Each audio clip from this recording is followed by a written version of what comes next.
Salut, bienvenue, j'espère que tu vas bien. Dans cette vidéo, on va voir ensemble comment connecter ou binder ou encore appairer, ça dépend le terme que tu souhaites utiliser, ta radiocommande avec le récepteur. Tu as peut-être acheté un nouveau récepteur avec plus de voix que tu veux rattacher à ta télécommande, ou alors tu viens d'acquérir une nouvelle voiture et tu veux faire fonctionner tous tes véhicules avec la même radiocommande.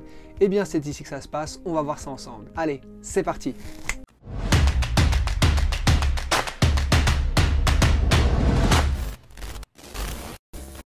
Avant de commencer l'appairage ou le binding, comme on l'a dit, il y a deux questions principales à se poser. La première, c'est est-ce que ta télécommande peut gérer autant de canaux qu'il y en a sur le récepteur? Si la réponse est non, eh bien tu pourras quand même brancher des accessoires sur ton récepteur, mais il faudra les actionner à la main. La deuxième question, c'est est-ce que la fréquence est la même entre la radiocommande et le récepteur? Et pour répondre à cette question, il y a deux aspects à aborder. Le premier, la fréquence elle-même. En général, c'est du 2,4 GHz. Et ensuite, il y a l'encodage. L'encodage qui généralement est en AFHDS, mais il y a plusieurs variantes de cet encodage. AFHDS simple, du 2 et du 2A. Et si l'encodage n'est pas le même sur l'un et sur l'autre, cela ne fonctionnera pas. Donc si la réponse à une de ces deux questions est non, cela ne fonctionnera pas. En revanche, si la réponse est oui, on peut passer à l'aspect technique. Je te parlais des récepteurs tout à l'heure, c'est l'occasion de voir rapidement un petit peu leurs caractéristiques. Celui-ci, c'est celui qui est livré avec ma Really GT6 ou la FlySky GT5, c'est exactement la même radiocommande. On voit que c'est un récepteur à 6 voix, comme c'est indiqué le long ici. Il est à 2,4 GHz et l'encodage c'est du AFHDS 2A. C'est ce qu'on a évoqué tout à l'heure, extrêmement important à vérifier. Cet autre récepteur est celui de mon Freeman, donc c'est un 3 voix. Il est également en AFHDS 2A et toujours en 2,4 GHz. Donc voilà, celui-ci sera compatible avec la même commande, c'est-à-dire ma GT6 ou la FlySky GT5. Et finalement, ce dernier que j'ai acheté sur AliExpress, qui est très bien, mais on voit qu'il est en AFHDS simple, ce qui fait que ma télécommande 2A risque de ne pas le reconnaître lors de l'appairage. Donc là, c'est extrêmement important que tu fasses attention à ce que tu vas commander ou acheter. Et c'est aussi un 3 voix. Alors, comment faire ce fameux binding? Comment connecter les choses entre elles? Alors, tu prends ton récepteur et puis tu vois qu'il y a un canal qui est inscrit Bind. C'est là que tu vas venir fixer ton fameux cavalier. Alors, on fixe avec les deux parties métalliques vers le haut, ici, et on enfonce bien, comme cela. Ensuite, l'ESC. L'ESC vient toujours se connecter sur le canal numéro 2. Sois bien attentif aux couleurs de tes câbles. Le noir, c'est le négatif. On voit ici que le moins est à droite. Donc, canal 2, je viens brancher mon ESC comme ceci. Finalement, je vais brancher le cerveau qui va me servir de témoin de fonctionnement.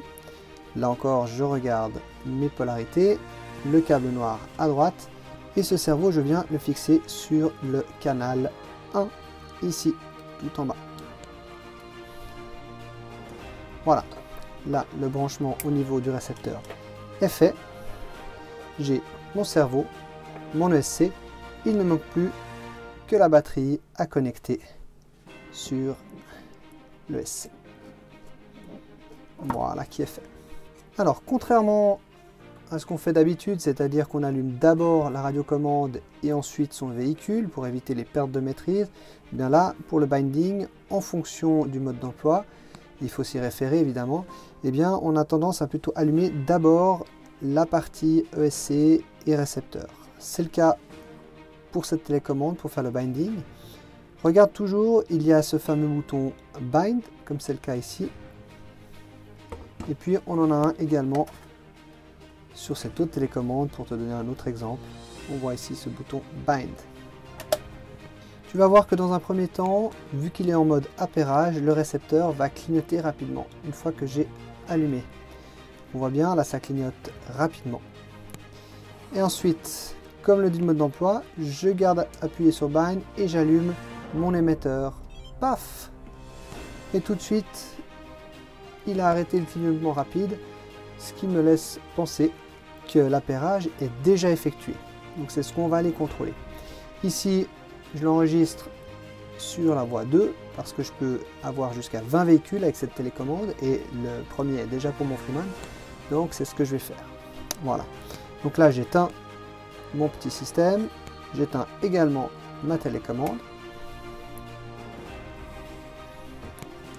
Je vais enlever uniquement le cavalier. Voilà. Et cette fois, comme on le ferait normalement avec son véhicule, j'allume d'abord ma radiocommande. Elle est sur le bon véhicule, le 2. Et puis ensuite, j'allume mon ESC. Et on va tester, voir si le cerveau répond aux commandes. On voit que c'est le cas.